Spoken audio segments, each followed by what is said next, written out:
Hello dear CA students, कैसे हैं बच्चों। सितंबर 2025 इम्तिहान की घड़ी हमारे सामने है बेटा, और बहुत टेंशन आप लोगों को हो रहा होगा।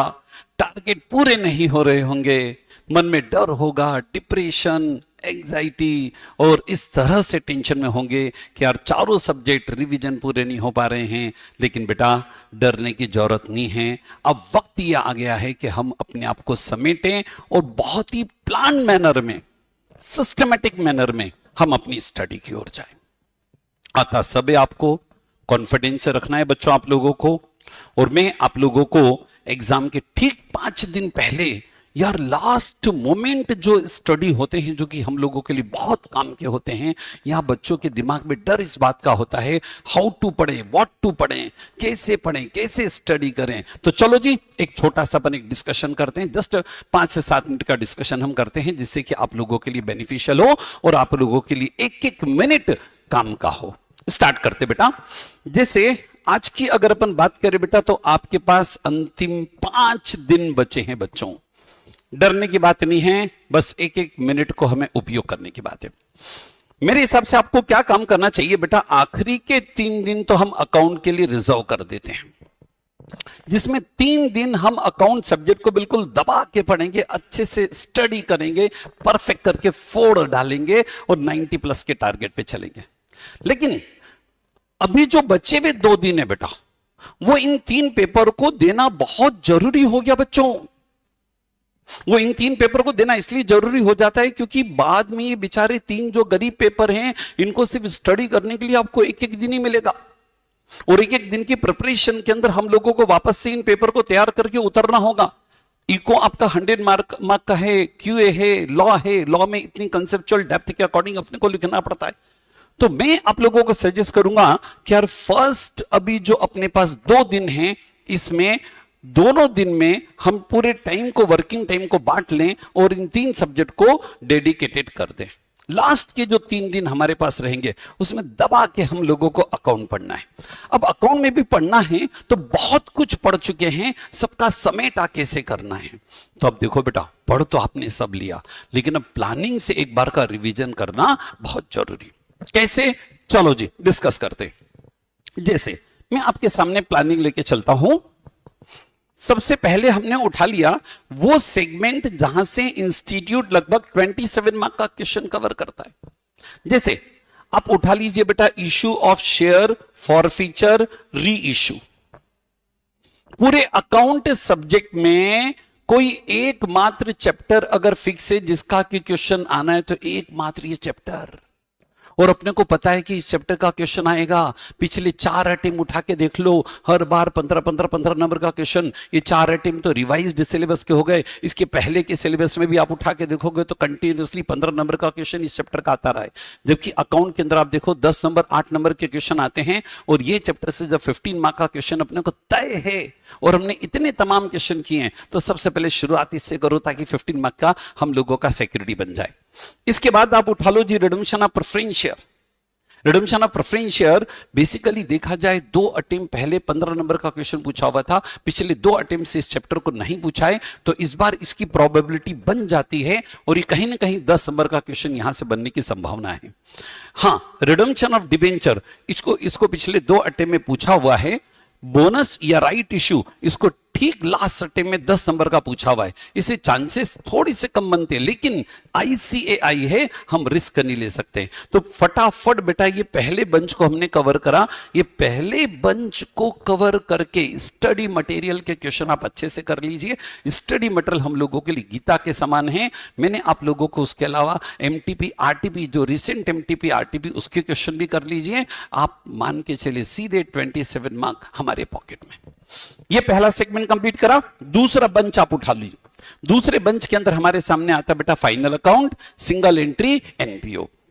ये टोटल 24 मार्क का वेटेज आपके सामने है।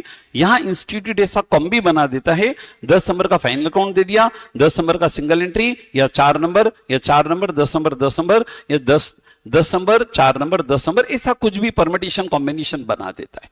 तो final account, single entry, NPO, इनको हमें अच्छे से कर लेना चाहिए। फाइनल अकाउंट को उठा लीजिए आप स्टडी मटेरियल से, लास्ट 4 से 5 अटेम्प्ट के पेपर में क्वेश्चन कर लीजिए। सिंगल एंट्री मॉड्यूल के अंदर बहुत अच्छे से आप लोगों को सिंगल एंट्री के क्वेश्चन है, एक एक कंसेप्ट हम लोगों का बारीकी से किया है, और कोई एक क्वेश्चन ऐसा नहीं आ सकता बेटा जो हम लोगों का पढ़ाया हुआ न हो। ऐसा सिंगल कंसेप्ट दावे से मैं बोलता हूं कि एक नंबर का भी ऐसा कंसेप्ट नहीं आ सकता है, बस कॉन्फिडेंस रखना है। एनपीओ को भी बहुत अच्छे से प्रिपेयर करिए ताकि 25 मार्क का सेकंड वेटेज, यानी मैं तो आपको दावे से बता रहा हूं ना बेटा कि हम लोगों को पढ़ तो सब लिया, अब समेटा कैसे करना है। समेटा करने के लिए बिल्कुल चैप्टर वाइज, स्कोर वाइज आपके सामने पैटर्न फिक्स है, और इसी पैटर्न में आप अपनी स्टडी को स्टार्ट करिए। ठीक, इसके बाद आ जाते बेटा हम पार्टनरशिप में। पार्टनरशिप में इंस्टीट्यूट ने सीए इंटर से उठा के एक बहुत अच्छा चैप्टर डाला है, डिसोल्यूशन, जो टेक्निकल चैप्टर है। यहां governor versus Murray rule, all partner insolvency, इसका 10 नंबर का क्वेश्चन। ठीक, इसके साथ ही साथ रिटायरमेंट या डेथ का क्वेश्चन आने की भी संभावना बनती बेटा। अच्छा टेक्निकल क्वेश्चन बन जाता है क्योंकि जॉइंट लाइफ पॉलिसी के एडजस्टमेंट्स हैं। अच्छा, अब कभी कभी एडमिशन का क्वेश्चन दे सकता है, बट एडमिशन की अगर मैं बात करूं तो जब रिटायरमेंट एंड डेथ अगर आप अच्छे से कर सकते हो तो एडमिशन तो और ज्यादा इजी बेटा अपने लिए, है ना। तो इसलिए ये जो सेगमेंट हो जाता है ये सीधा 20 नंबर अपने को दे जाता है। जरा कैलकुलेटर उठा के जोड़ो बेटा, 27 मार्क ये, 24 ये, 90 20 ये, टोटल मिला के भी आप जोड़ोगे तो देखो कितना स्कोर पहुंच रहा है। चैप्टर वाइज में आप लोगों को पूरा ब्लूप्रिंट का एनालिसिस आपके सामने रख रहा हूं।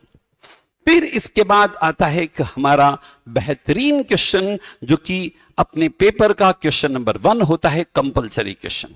ये 20 नंबर का जो कंपलसरी क्वेश्चन नंबर 1 होता है, आप देखिए इस क्वेश्चन में क्या करना है। हमारे सामने होते बेटा ट्रू फॉल्स, जो ट्रू फॉल्स से 6 क्वेश्चन आपके सामने ट्रू फॉल्स के तौर पे आएंगे, 2-2 नंबर के। ट्रू फॉल्स को बहुत अच्छे से कवर करना। ट्रू फॉल्स के अंदर ट्रू फॉल्स तो लिखना ही लिखना है, साथ ही साथ उनका लॉजिकल रीजन भी लिखना है, और मुश्किल से 2 से 3 लाइन के अंदर, ज्यादा आपको लिखना नहीं है, 3 लाइन के अंदर आप उसको समेटिए। ये 12 नंबर के ट्रू फॉल्स अपने होने चाहिए। 4 नंबर का कोई थ्योरी क्वेश्चन इंस्टीट्यूट कवर कर लेता है, और ये थ्योरी क्वेश्चन इंस्टीट्यूट स्टार्टिंग के जो बेसिक्स हैं या फिर जो कंपनी अकाउंट यूनिट नंबर 1 है, पार्टनरशिप का यूनिट नंबर 1 है, यहां से इंस्टीट्यूट आप लोगों को 4 नंबर का थ्योरी क्वेश्चन दे देता है। और इन थ्योरी के अंदर भी बहुत ज्यादा लिखने की जरूरत नहीं है, जो कट टू कट आपसे पूछा है, स्पेसिफिक पूछा है, उसी को आप लिखिए।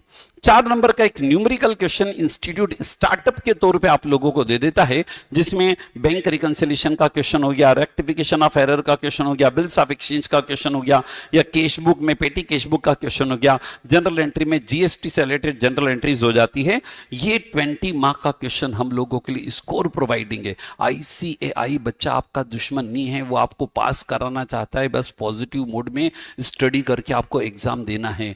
ये 20 नंबर का क्वेश्चन हमें कंपलसरी करना ही है। पैटर्न आप ध्यान से जानते ही हैं कि देखो जी, पहला क्वेश्चन हमारे सामने कंपलसरी होता है, और ये जो बचे हुए क्वेश्चन है 5 क्वेश्चन, जिसमें से हर एक क्वेश्चन 20-20 नंबर का होता है, इसमें से कोई भी अपने को 4 क्वेश्चन करने। तो सबसे पहला अटैक ही हमारा क्वेश्चन नंबर 1 पे होना चाहिए, और उसको कम से कम समय में हमें कंप्लीट करके आगे बढ़ जाना चाहिए, क्योंकि यहां बैलेंस शीट टैली करने की जरूरत ही नहीं। और जहां बैलेंस शीट की बात आती है, एक बार बैलेंस शीट टैली करने की कोशिश की, एनपीओ है, सिंगल एंट्री, फाइनल अकाउंट है, टैली हुई ठीक, नहीं हुई आगे बढ़ो भाई। हो सकता है छोटे मोटे एरर के कारण भी कई बार बैलेंस शीट टैली नहीं होती है, बट उसको ठीक है, छोटे मोटे एरर के कारण है, बाद में मैच कर लेंगे। रेंडमली एक बार के प्रयास से टैली होती है, ठीक है, नहीं तो आप आगे बढ़ो।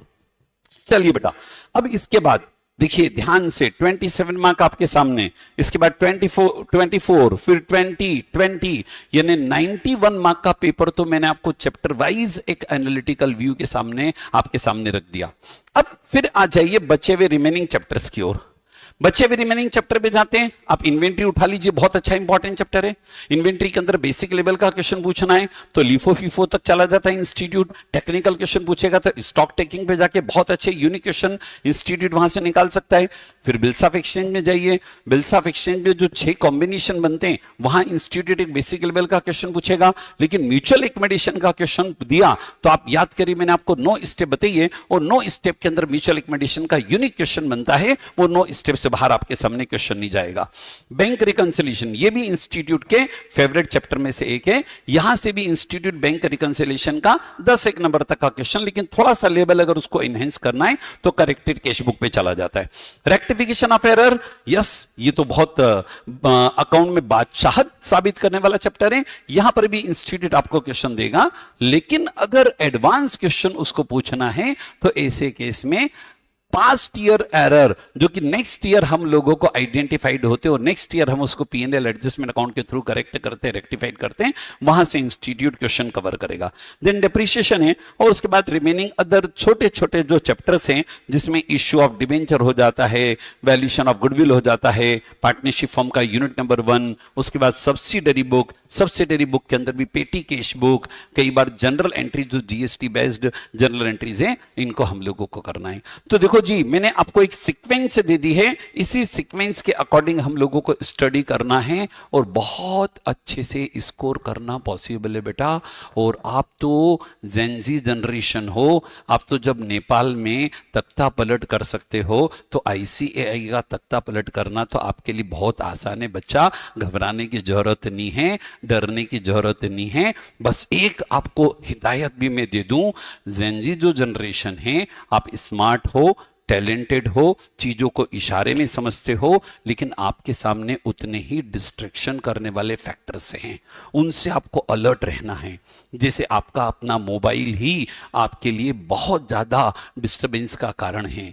मैं आपसे रिक्वेस्ट करूंगा, जब आप प्रोडक्टिव स्टडी करने बैठो, उसको फ्लाइट मोड पे डालो, एयरपोर्ट पे मोड पे डालो, साइड में रख दो, अपनी स्टडी पे फोकस करो। मन में डर भी लगेगा, कभी कभी ये भी लगेगा कि मैं नेक्स्ट अटेम्प्ट दे दूं, लेकिन ऐसे विचार कभी नहीं आना चाहिए बेटा। और जब ऐसे विचार आते हैं तो अपने पेरेंट्स का ध्यान करो। आज की तारीख में ईश्वर अगर साक्षात कहीं पर है तो आपके माता पिता के रूप में ही ईश्वर धरती पर मौजूद है। उनका मनन करो, उनका जो त्याग है वो आपके लिए बहुत महत्वपूर्ण है। आपको करना क्या है, डिसाइडेड सिलेबस है, डिसाइडेड पेपर है, डिसाइडेड स्टडी करनी यार। और एक बार फाउंडेशन एग्जाम क्लियर कर ली तो आगे का जो रोड मैप है वो आपके लिए बहुत मजबूत कंक्रीट का है। तो अभी मेहनत करनी है, डरना नहीं है। हम सभी पूरी टीम आपके साथ हैं और एक कंसेप्ट आपको ऐसा नहीं आ सकता है जो सिलेबस से बाहर हो। चलिए बेटा, आप स्टडी करिए। आप सभी बच्चों को हम लोगों की ओर से all the best, best of luck, thank you.